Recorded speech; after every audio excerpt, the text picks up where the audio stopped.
Ce livre est bien plus qu'une expérience littéraire.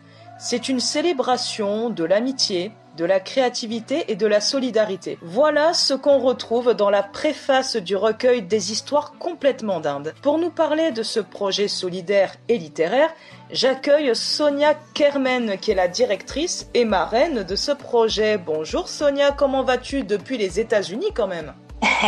Bonjour Sybille, écoute, je vais très très bien, il fait très très beau, donc on en profite.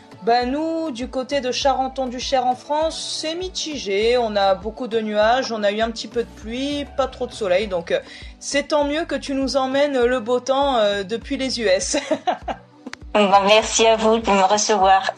Alors comment tu as eu l'idée de réunir 18 auteurs francophones dont toi pour créer un recueil de nouvelles feel good et festive dans l'ambiance Noël? Alors, déjà, faut savoir que ça vient de Marie Un Livre un Thé, qui est une chroniqueuse, qui nous avait donc proposé de faire un calendrier de l'Avent en 2024. On a partagé des super moments et des idées folles se sont transformées autour d'une question parlant d'une dinde. On la fourre avant ou après l'apéro. Et de là est partie vraiment toute l'aventure et tout s'est mis en place. Et puis, oui, j'ai tendu la perche en disant, pourquoi pas qu'on ferait pas, des petites histoires, des petites nouvelles, tous ensemble, mettant en avant Marie, parce que c'est un petit clin d'œil pour Marie aussi, la chroniqueuse qui nous avait tous réunis, et puis de cette fameuse dinde, et la fameuse dinde qu'on retrouve donc à Thanksgiving ici aux États-Unis, mais qui se retrouve aussi donc en période de Noël. En plus des écrivains, il y a également une illustratrice qui a participé à ce projet, c'est Julie Marchand. En quoi ça apporte une touche de magie supplémentaire à ce recueil de nouvelles? Parce qu'on vient tous en fait des univers complètement différents et puis on vient tous de pays aussi différents parce que moi je suis française bretonne mais qui vit aux États-Unis, on a une Toulousaine qui est en Australie, nous avons une Belge, l'illustratrice justement Julie Marchand qui est belge mais qui vit au Mexique. Donc en fait on a vraiment tous des univers aussi différents, il y a des poèmes, il y a des belles aventures, de l'humour, des récits, des aventures, rocambolesques, des quêtes, des enquêtes. Il y a vraiment de quoi satisfaire les goûts de tous et il y a tout âge en fait. Les histoires complètement dindes ont un but précis, c'est de soutenir une association qui s'appelle Les Enfants de la Terre. Pourquoi tu as choisi de te mobiliser ainsi que les autres auteurs pour cette cause-là en particulier? On voulait déjà une association qui reflète, par rapport aux enfants, qui reflète notre âme à tous. Je pense que je peux parler pour tout le monde, c'est ce qu'on voulait.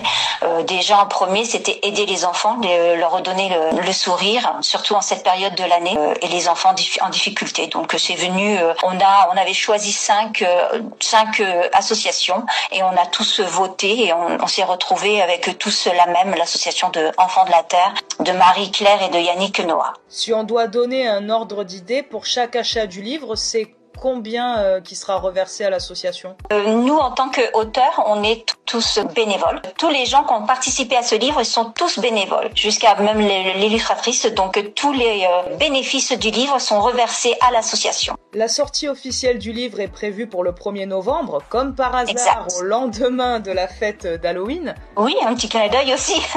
C'est assez surprenant de voir qu'il y a des traditions internationales dans un bouquin francophone, n'est-ce pas? Oui, exactement. On trouvait ça sympa aussi. Comme cette fameuse dinde qu'on la mange fin novembre ou en période de Noël, c'était aussi symbolique. Quand on achètera ce recueil de nouvelles, quel genre d'histoire festive et feel good on pourra lire au fil des pages? Plein de choses complètement différentes les unes aux autres. Il y aura des aventures rocambolesques, des récits intimes, de l'humour. Il y aura même une petite fable. Il y a quête et enquête. Il y a vraiment de tout. C'était vraiment une palette très très riche et variée. Parmi les auteurs donc qui ont participé au projet, on retrouve notamment une femme que j'ai interviewée il y a quelques mois, c'est Marie Yonikoff. Comment tu l'as rencontrée ainsi que les autres auteurs? Tous ces auteurs-là, je les ai connus donc à la période du calendrier donc de l'Avent 2024, donc créé par Marie Loisel, Un Livre un Thé. C'est comme ça qu'est venu suite à l'idée en fait. On a pris donc tous contact les uns aux autres. On s'est créé un petit groupe, on a pu dialoguer, savoir ce que voulaient les uns les autres, et c'est comme ça que j'ai connu aussi donc Marie Yonikoff. Comment vous avez réussi tous ensemble à créer ce projet à distance? Parce que comme tu l'as évoqué, il y en a certains qui vivent à l'étranger, d'autres en France. Chacun a écrit sa petite nouvelle. Donc en fait, il y avait des dates. On a commencé en janvier. On devait rendre notre nouvelle. Le dernier délai au 1er avril. J'ai pris contact avec donc l'illustratrice qui a été d'ailleurs proposée par Marie.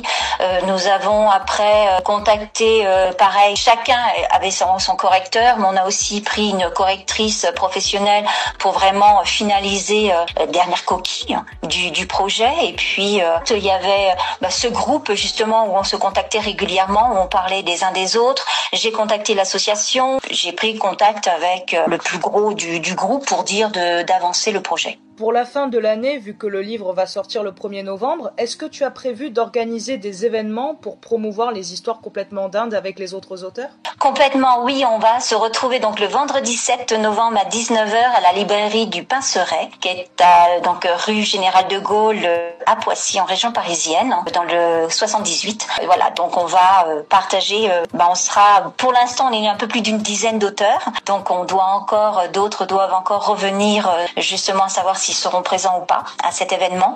Mais on sera très très heureux, oui, de signer le livre, d'en discuter avec les lecteurs et les professionnels aussi qui seront présents. Et puis voilà. Tu parles de la région parisienne, mais vu que tu es né en Bretagne, est-ce que tu comptes faire des salons là-bas, par exemple? Oui, j'avais fait la demande du salon que je viens justement de recevoir, que c'était négatif parce qu'ils vont mettre en avant les maisons d'édition bretonnes cette année au salon du livre de Carhaix, dans la ville où je suis née. Donc je viens juste de recevoir que c'était négatif, donc je n'y serai pas. Maintenant, je vais croiser les doigts, j'essaye de faire d'autres événements dans un autre lieu en France. Je vais pas trop en parler maintenant parce que je n'ai pas encore eu de réponse. Mais pourquoi pas, oui, je peux encore faire des choses aussi. Merci Sonia Carmen d'avoir passé ce moment avec nous et je rappelle que le recueil Les histoires complètement dindes sortira le 1er novembre. Évidemment, les fonds seront reversés aux enfants de la Terre. Je te souhaite une très bonne journée et prends soin de toi surtout. Merci beaucoup, toi de même. À bientôt.